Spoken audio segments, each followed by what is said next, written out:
All right, good afternoon and greetings from South Georgia, USA.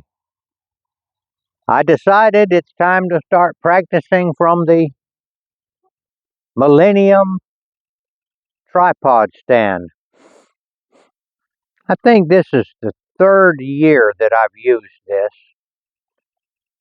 And so even though it was a pretty expensive item, the more years I use it and it doesn't tear up, the more it becomes affordable. It's not the highest stand in the world. But if you're in kind of bushy, thick areas, this is a very stealthy option for getting up out of the deer's line of sight. Okay, we're going to see what I can do with the Black Widow longbow.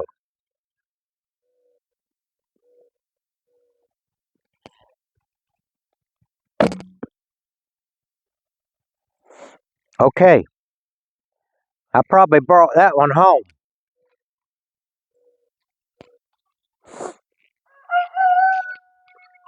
I'm shooting gap, three finger under,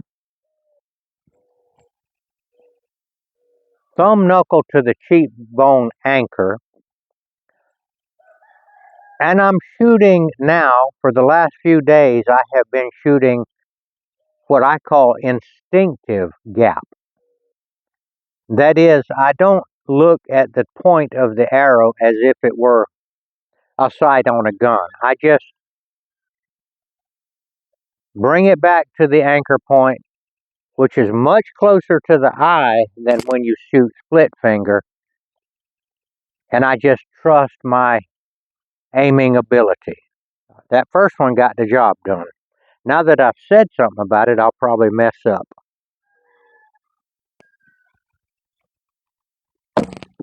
That's even better. One thing about the pure gap method, where you actually aim with the point of your arrow, is that it takes time to aim. Now, if you're in a target situation, you've got time. You can pull it back, hold it, you can look at that point of that arrow and all that kind of stuff. But when a deer's walking up on you, those jokers are high strung.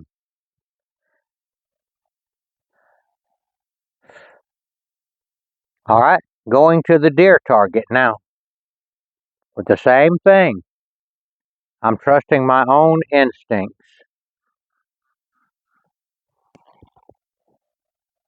All right, we're going at the deer this time. You know, when you're trying to shoot without the assistance of a pointing method, it takes a good bit of faith. You just have to trust yourself. But the desire to go back on your crutch, and I would say that using the point of the arrow as a crutch, it is a crutch. And it's going to get you in the ballpark. But like I said, in a hunting situation, sometimes they just don't stand there and pose for you. So I'm going to do it again. I'm going to go to the instinctive three finger under.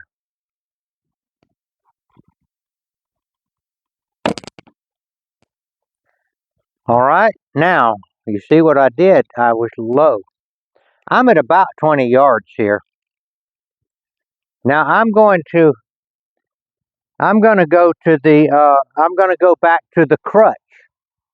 I'm going to aim with the point of my arrow, which at this distance is going to be, I know about where the point of the arrow needs to be to hit the deer. Let's see what I can do that way, using that.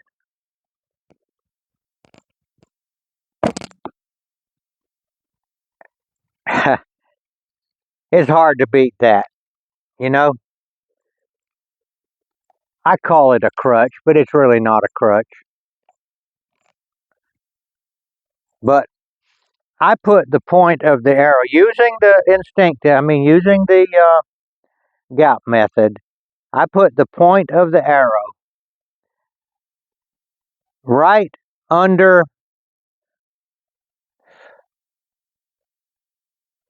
about belly high at the front leg where it runs up to the neck. I know about where it has to go. Try it again.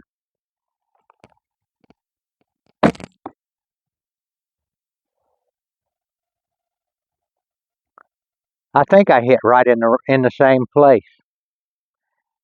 Okay, I forgot to get my arm guard. I may have to, and I'm touching my arm, but it's no big deal. But when you're wearing winter clothing and all, you need an arm guard to hold your sleeve in and all. So we're going to collect the arrows right now. All right, so I did get my arm guard and put it on, which I should have done already. But I guess the question is, for hunting situations, do I wait and maybe, and they do sometimes stand there. If they'll give you a chance to draw on them and hold it. It's so much more likely to hit them if you know where the point of your arrow needs to be. And I'm going back to the gap point of the arrow method.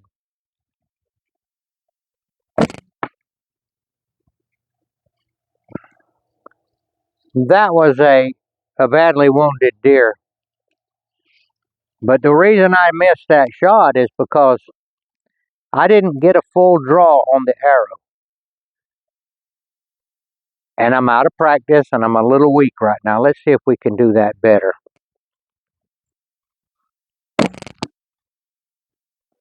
Yeah, I think that's more like it. That dropped his heart right out there.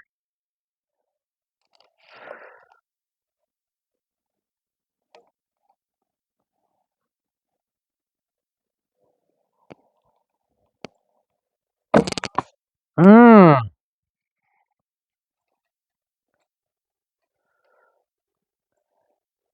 Alright, I'm snap shooting now instead of pulling through the shot. Let's do better than that.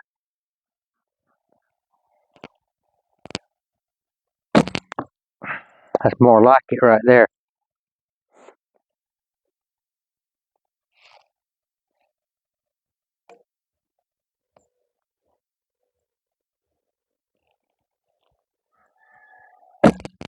That's low. Well, it looks like I need practice. Let's go to the pig one time.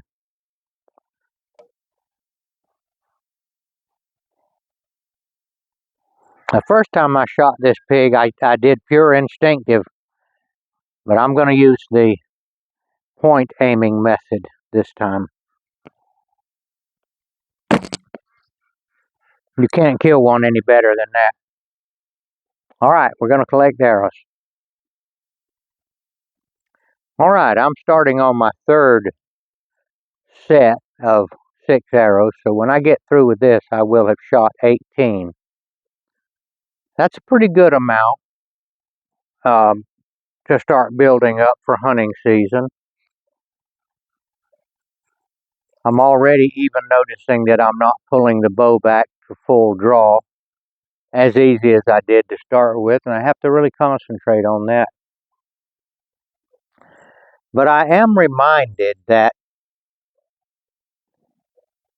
although we have fun hunting and shooting the bow, that we're not going to be able to hunt and shoot the bow but for a limited amount of time.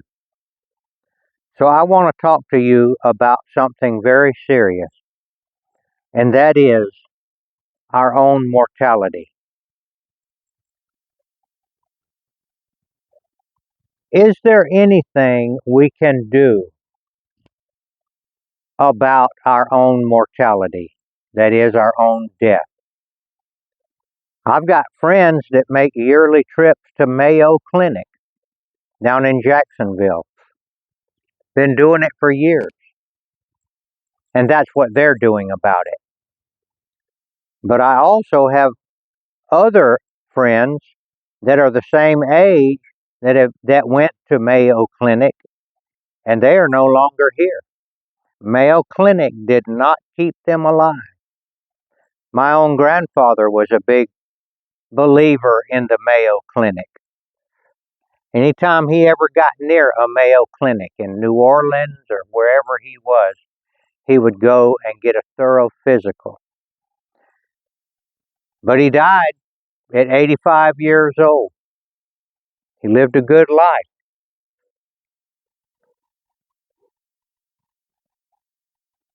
But I want to tell you or remind you, you probably already know it, that Jesus Christ claimed to have the power over life and death. And that if you believed in him, that he would actually be a super Mayo Clinic and could give you eternal life based on your belief in him and in your asking him to save you. I'm going to shoot one more time here and see. Maybe I've rested up enough that I can get this bow back all the way. Yes, I'll take that. Some people are going to take Jesus up on that offer, and some people are not. I cannot tell you why that is. I want to say it's because some people think it through logically and they say, hey, what have I got to lose? Well, I don't know if that's true or not. I don't know if people can think like that. I just know that I believe what the man said. The Son of Man, the Son of God, and God himself is what Jesus was. See if I can steady this thing up again. Get it back.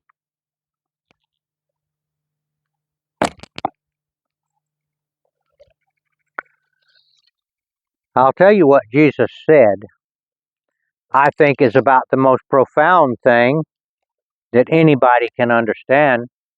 He said, I am the way. The direction, he's saying, follow him.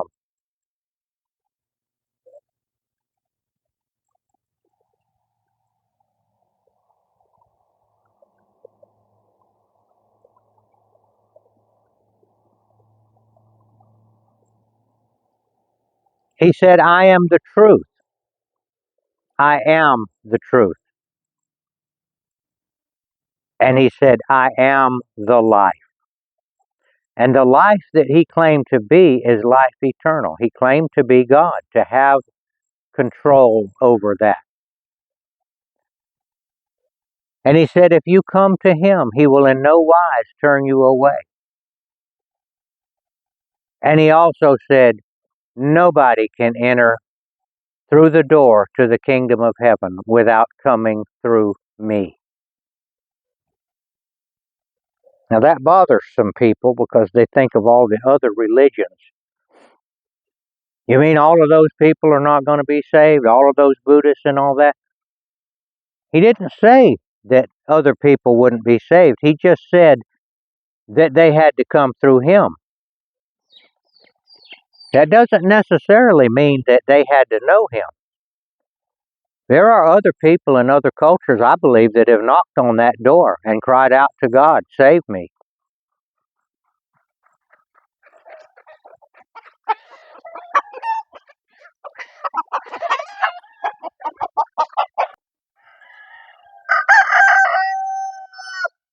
I'm not telling you that I can prove that what Jesus said is true. I'm not telling you that I know that it's true. I believe that it's true. It's a belief.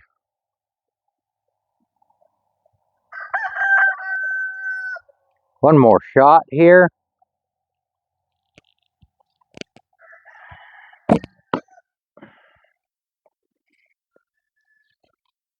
One more weak shot. If you are interested in checking out the possibility that you could be raised from the dead and get eternal life, and essentially what they basically call going to heaven, you need to seek that out. Jesus said, seek and you will find. If you want it, you got to look for it a little bit, you know. One more. Get this bow back in the right place. Shoot it. That's better.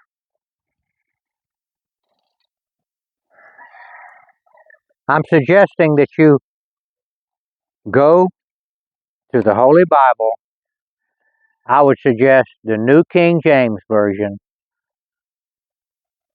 NKJV, and read the first-hand eyewitness accounts of when Jesus was on earth and what he said and the miracles that he did, the people that he raised from the dead, and then raising himself from the dead. See if it rings true to you. See if you believe it. Look, we know Mayo Clinic's not going to get it done. Now, I would think that it would be reasonable that you would spend a certain amount of your time, a few hours, trying to find out exactly what did Jesus do and what did he say, and see if you might believe it. Here we go again. Pull this bow back to full draw this time. That's better. Got one more arrow. Well, that's my message. Why do I tell you this? I believe it. I could just believe it and let everybody else go their own way. Well, it's not because I'm good. It's because Jesus instructed those that believed in him to tell people about him. He said, if you declare my name before men, I will declare your name in heaven. That's why I'm doing it. Because I want to do what he said. I believe in him that much. Sometimes it seems, what's it worth? Why? Is it worth it to say these things? And I guess have 80% of the people think you're a little bit wacko. I'm just doing what Jesus said to do. And I'm going to keep doing it. I'm going to keep shooting this bow as long as my body will hold up. I'm going to enjoy life. I'm going to be happy. And I'm going to turn all my troubles over to Jesus. Jesus said, if the world is weighting you down, the yoke of the world is pressing you into the ground, that he would take your yoke upon his shoulders and he would lighten your load considerably. All right, last shot. This is going to be a good one because I'm going to pull this bow back where it should be and I'm going to hold it to the right. That's my best shot today. All right, thank you for listening. And think about what I said. This is Gardner Israel signing off.